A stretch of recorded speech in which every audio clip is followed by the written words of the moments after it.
Десетина илјади денари изборен материјал и кутии за гласање, но по големи импликации на транспарентноста. Ова се само дел од заклучоци на членовите на судски совет, откако втората кандидатка од редот на врховните судии одлучи да ја повлече кандидатурата. Одлуката изборите да продолжат со еден кандидат едногласно помина во советот, но во расправата членовите се поделија во мислењата. Не постои основ да се поништи гласањето и потребни се измени за да може што повеќе судии да имат можност да се кандидираат, истакна членот Селим Адеми.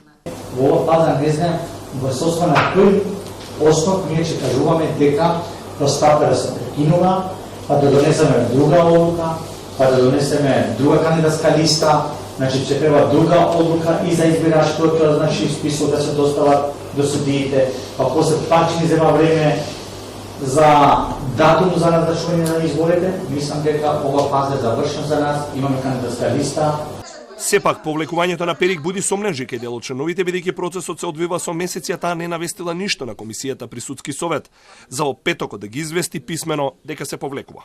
Ако се работи за сериозни здравствени пречки, тогаш треба да поставиме прашање дали судија со сериозни здравствени пречки, ако не може да обавува функцијата член на судски совет, може да обавува судиската додлука. Или пак, ако не се докажат овие здравствени причини, тогаш ние малку да посветиме внимание на едно друго прашање. Дали се можни влијанија или притисоци? Меѓутоа една друга импликација многу пострашна, барем кај мене, постои некој сомнеж со кој што е доведено во прашање самостојноста и независноста на судиската функција.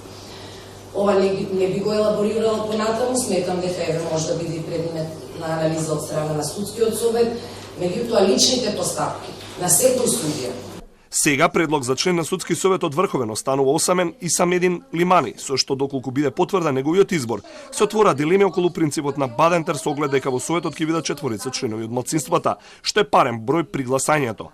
Местото од Врховен во судскиот совет е испразнето околу една година откако оставка даде Мирјана Радевска-Стевкова, заедно со Зоран Герасимовски по контроверзното разрешување на претседателката на советот на судии Весна Дамева. Но гласот, кој потоа беше распишан за пополнување на местото, се пријави врховниот судија Наке Георгиев, кој пак пред да даде заклетва како член на судскиот совет, поднесе оставка за да неговиот избор не биде законска пречка, неговиот син да биде избран за судија. Потоа пропадна неколку огласи за пополнување на местото поради непријавување на кандидати, се до последниот кога се пријавија двајца врховни судии, Перик и Лимани. Перик се повлече, Лимани ќе биде гласан на 6 јуни.